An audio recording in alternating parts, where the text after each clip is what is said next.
ಸರ್ಕಾರಕ್ಕೆ ಕೇಳ್ತಾ ಇರೋದು. ನಮ್ಗೆ ಜೀವ ಏನಾರ ಹೆಚ್ಚು ಕಮ್ಮಿ ಆದ್ರೂ ಕೂಡ ನಮಗೆ ಒಂದು ಇನ್ಸೆಕ್ಯೂರಿಟಿ ಅಂತ ನಮಗೆ ಗೊತ್ತೇ ಇಲ್ಲ.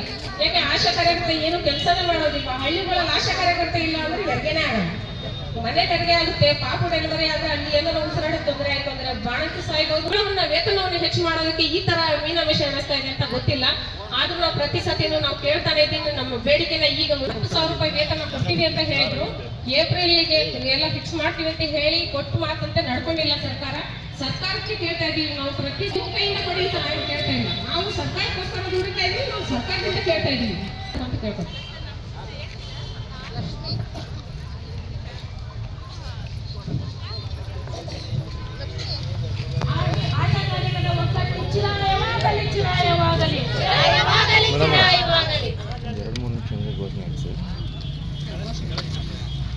ಕೈ ಹತ್ಕೋಬೇಕು.